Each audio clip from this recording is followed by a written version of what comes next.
What's up guys, it's Donovan and this is the long-awaited reveal of my personal dream house renovation. In the last video, I told you guys that I was spending almost $300,000 on this renovation. Turns out, we spent over 400 grand on it. So if you guys wanna come in, I will show you how we spent all that money on this house. Starting here in the kitchen, this is almost everyone who visits' favorite part of the house. And honestly, I really like it too. This kitchen was by no means cheap though. We spent about $57,000 renovating this whole kitchen, and that doesn't even include the $6,000 beam that we put in the ceiling to open it up to the rest of the house. So I think we did get a lot for that money though. We got a big 60-inch refrigerator. We got a 48-inch dual power range with electric ovens and a gas cooktop.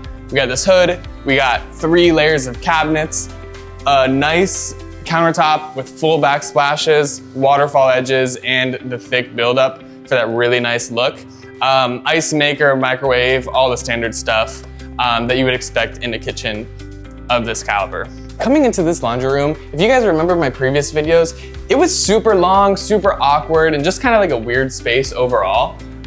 If you go back and watch the original video, you'll remember that there was a washer and dryer right here that kind of stuck out into the walkway.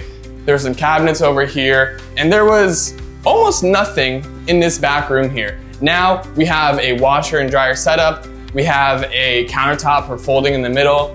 We have a refrigerator with cabinets and countertops for plenty of storage in here. I think this made the laundry room much more functional and actually a place that someone, whoever does laundry, not me, would actually like to be.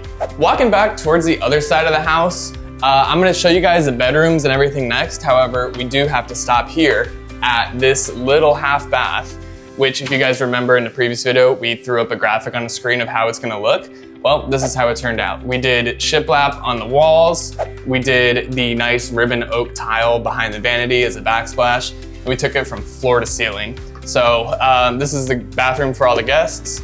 And so far, I've gotten good feedback on it. Let me know what you guys think about it. I probably would do it again though. I do like how it turned out. Walking over this way into the former dining room. This, if you guys remember the first video, was a dining room. I said, you know, we're probably never gonna use it. So we were gonna turn it into a den or an office. We decided on office, and this is how it turned out. I'm still kind of debating whether or not we should put, you know, some nice big glass doors here. But for the moment, I think it's fine just leaving it open. Now, since we got rid of the dining room, we had to put the dining table somewhere, and this is where we decided it's close to the kitchen.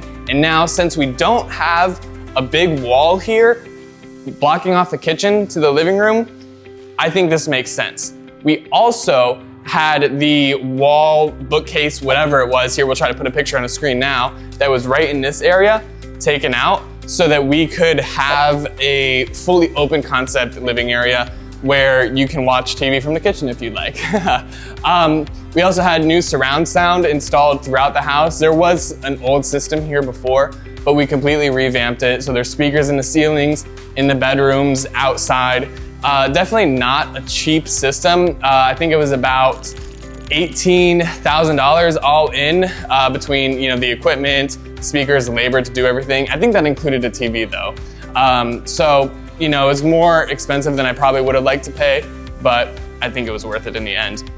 We also added all these cabinets and this butcher block countertop to house all the entertainment and Wi-Fi system for the whole house here. One thing I forgot to note though is this beam. We can't forget about that. That was one of the biggest parts of this renovation and why this house, I think, turned out as nice as it did. This right here is a concrete block column that the beam sits on top of. So the guys poured concrete blocks full of concrete, put a steel beam on top, and it goes from here 37 or 38 feet all the way over here in this wall. We have a couple beams in this area. We have one here for this main beam. We have another column here for this beam that we put in the kitchen, and the other concrete column is right here. The beams in total cost about $18,000, but I think it was well worth it. Moving on to the bedrooms, this is the first probably normal sized bedroom and only normal sized bedroom in this house. We had our designer, Ashley from Inspiring Homes. I'll give you guys a shout out. You guys did an absolutely amazing job doing this whole house. I definitely would not have been able to make it as nice with all the furniture and decorations myself. So thank you guys very much for that. We did this room. This is gonna be like our secondary guest room. And our main guest room is gonna be this room right here. So this room is fairly large. We have, space really for 2 beds if we wanted. I don't think that's entirely necessary. So what we did is we put a bed and a couple nightstands right here, and we put a little sitting area over here to the right, which I'll probably get a coffee table for it at some point. But yeah, I figured that was a better use of the space than having 2 beds. I think that's kind of unnecessary. This guest room is the main guest room because it is connected to the bathroom, which we did in a pretty different color scheme than I normally would have done. But I think it fits a room, I think it fits a house, and I would probably do it again.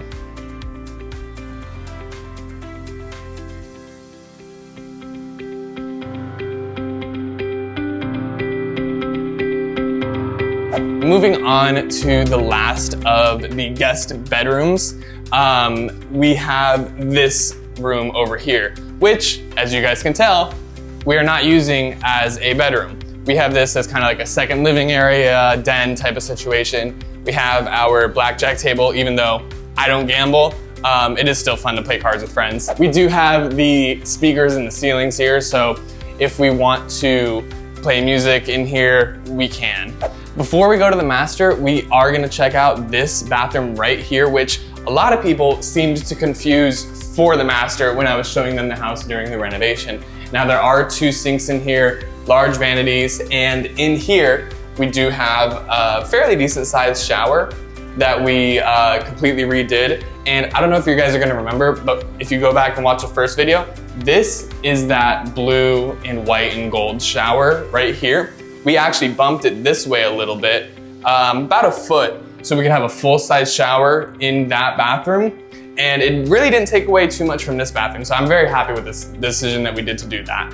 We're gonna put the prices on the screens for what those 2 bathrooms cost as well. Now coming over to the actual master, this is probably my favorite part of the house, aside from like the garage and driveway area.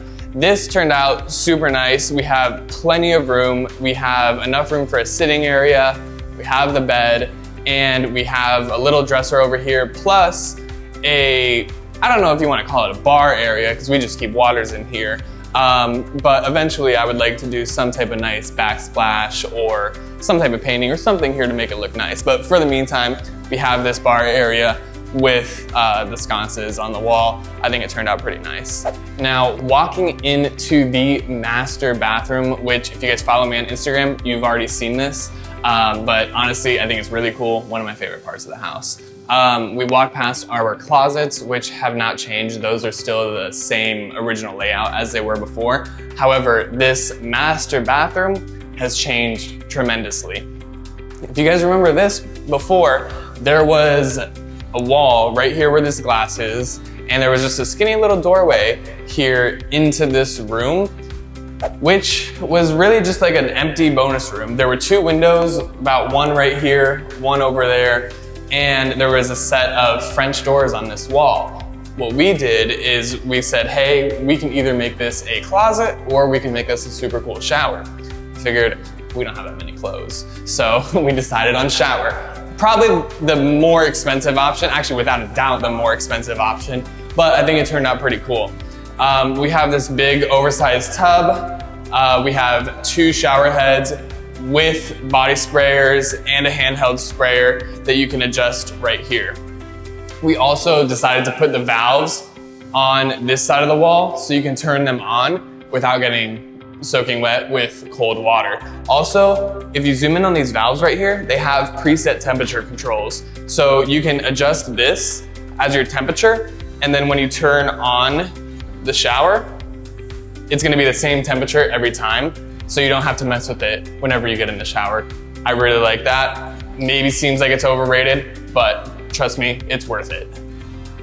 We also did do his and hers vanities here. If you guys remember before, the original shower was just kind of like in this corner, and the tub was right behind you guys over there. We'll put a picture on the screen so you guys can see, but completely changed the master bedroom and bathroom. Coming outside into the pool area off the master bedroom, one thing I really like about this house is all the windows that it has. So we can look from our living room, our kitchen, our dining room, even our bedroom, out to the super nice golf course view, and also looking at the pool. If you guys remember, this pool was pretty trashed, honestly. We had a really big, ugly coping along the whole edge. The surface was completely shot, and this jacuzzi here had these big glass block tiles that no one should ever put in any pool or any home or anything like that. So we got rid of it, built it up with concrete, and just really made the spa much nicer.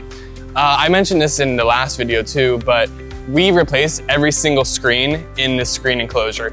And I think between everything on this pool, we spent about $33,000 or $34,000. We're gonna put the exact number on the screen for you. But yeah, it was definitely a big reno, but I think it was worth it because it did turn out super nice.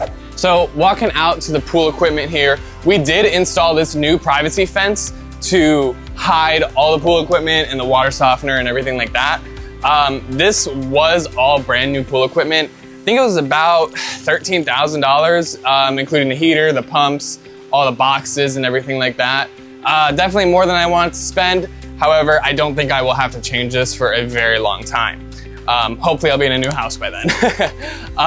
This is the former porch that was off of what is now the master shower.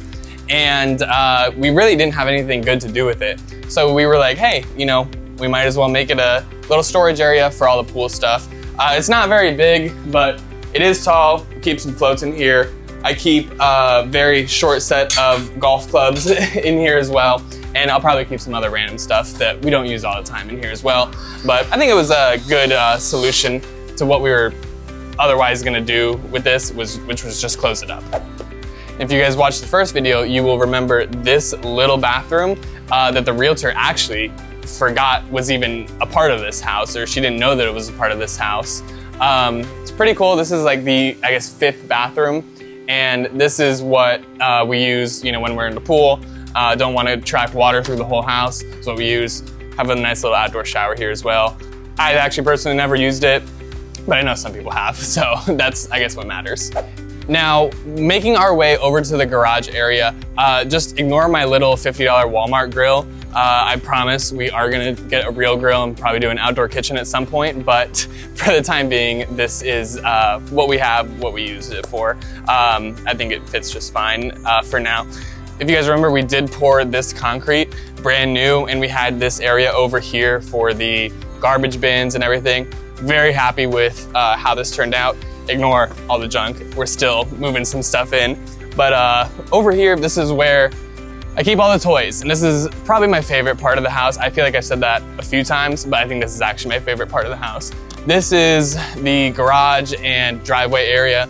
I keep my car, my truck, and usually I keep my side-by-side in the garage as well. However, I lost the key for this the other day, so it's stuck on the trailer. Right now I have, you know, one of my ATVs in there, but I might have some good plans for this. I haven't done anything really with it just yet, other than cleaning it up and painting the walls. It does have a mini split system, so when we're in here, you know, working on any of the toys, we can keep the garage cool. Super nice, especially now in the summer when it's so hot. I do plan to do nice epoxy floors and maybe some hexagon lighting. However, you know, at the moment, I was kind of really just focused on finishing the house, getting in, and moving into the house. Now, one part of the house that I don't know if it's super special, but everyone seems to like it, is our storage room. So I am a big fan of not having the garage all cluttered up with stuff. I think the garage is for cars. So we have this storage room, which, excuse the mess right now, we're still organizing. But we bought these racks, put them in here. All our storm shutters and hurricane panels are in the back. And it really just keeps a lot of clutter out of the house, out of the garage, because we can keep it in here, keep it organized. Like I have some tools here, I have extra landscape lights, a mini fridge and some chairs that I have to get rid of. But I understand why people like it, I guess. Even though I don't think it's something super special, it's definitely useful. Now, finishing up this tour, we didn't really do too much out here, but I did want to show it to you guys because I do really like this part of the house and of the property, is this front driveway. I'm a really big fan of these really massive oak trees. I think we have about 5 or 6 of them on the property. I think 3 or 4 are out front. Actually, no, we have a lot more than that. We have 5 out front here that I see, so we probably have a few more around the back as well. But yeah, I'm really happy with this big driveway, all the parking that we have.